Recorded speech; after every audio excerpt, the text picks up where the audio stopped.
Hello, everybody. This is Dynamo Mars. Today, we are going to talk about how chicks with dicks can still be foxy, and why it's groovy for Joe Swanberg to be in just about every fucking movie. See you on the other side.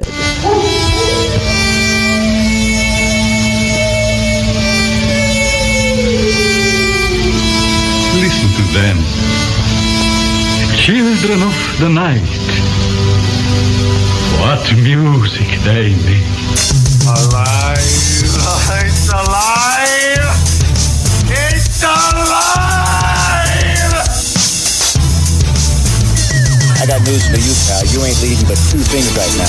Jack and shit. Jack left town.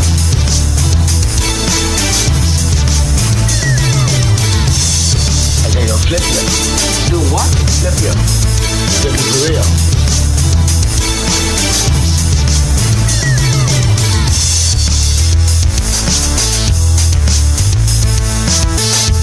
Y'all think us folks from the country's real funny like, don't you, Jerry? No, hello from you, Ma.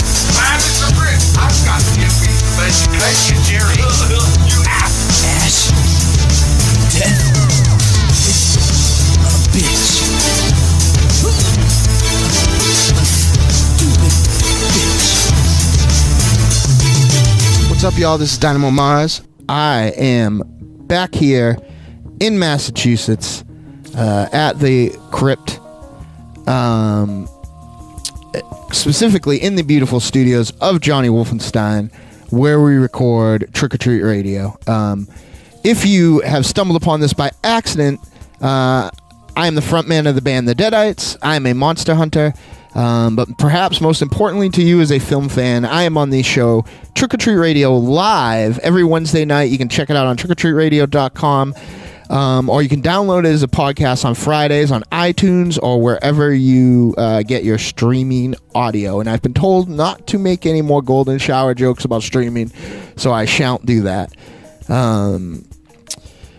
Speaking of Trick or Treat Radio, imagine my surprise when I sat down and over the course of a couple of days watched two films with the adorable Christina Klebb in it.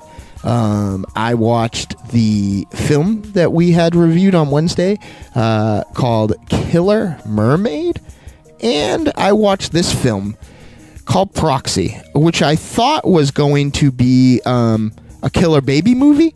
What's better? What's this Halloween time more than a fucking fetus popping out and running a fucking amok, right? Comes out like evil fucking Knievel, like pops right out of that vajayjay and starts causing mayhem. That's not what I got. This almost isn't a horror film, but being the run and gun style that we're doing this, I can't unwatch it, so it has to be one of my picks. Now, that's not to say it's bad.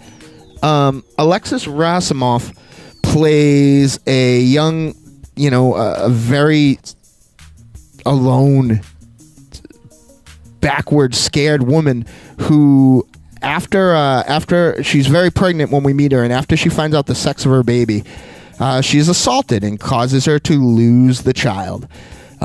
Spoiler alert, it's at the beginning of the film, so the reason I'm telling you this is because I kept expecting a zombie baby to come crawling out of the garbage or wherever babies who die ahead of time go. This is fucking sad stuff. There's only so much I could turn into comedy here, folks. So give me a fucking break. Dead babies. Who do you think I am, Monster Zero? Dead babies, like assaults, like this is like a fucking buffet for him, but for me this is all very dark material because I am a human being. To make things even weirder, Christina Klebb plays Alexis Rumanov's hermaphrodite girlfriend. I think she's got very nice breastises and she's got a ding dong, so she is at some point of transsexual or hermaphrodite, I don't know, but it doesn't make her filthy goth punk rock ways any more sexy. Lonely Alexi finds Oh, good. Professor J just invited me to something, and I lost. It fucking messed up my notes here, and now I can't find them. Thanks, Jay. I still fucking owe you for tricking us into watching Locke on the horror show. So anyway, Alexa's character meets a character played by Alexis Helms, and she is Melanie. And Melanie is basically going into shopping stores when we meet her. Sears, Kmart, Grant's, and saying that she lost her child, right? I lost my child, help me, and like causing a big stir. And she's going to support groups and telling people that her child was kidnapped. But as spooky, creepy Esther, who Alexis Rumanoff plays, stalks her and finds out her son and husband are very much alive and not lost. Her husband, played by Joe Your Next, The Sacrament, VHS 2. I think he was in my third grade play. I saw some commercials he was in. I think he just kind of hangs around at my house. If you watch closely, he runs by the CryptoCast filming just so like he can be on film. Like he's a complete whore, but he's pretty awesome. I've liked him in just about everything that he was in. So he's really the best part of this as far as acting goes.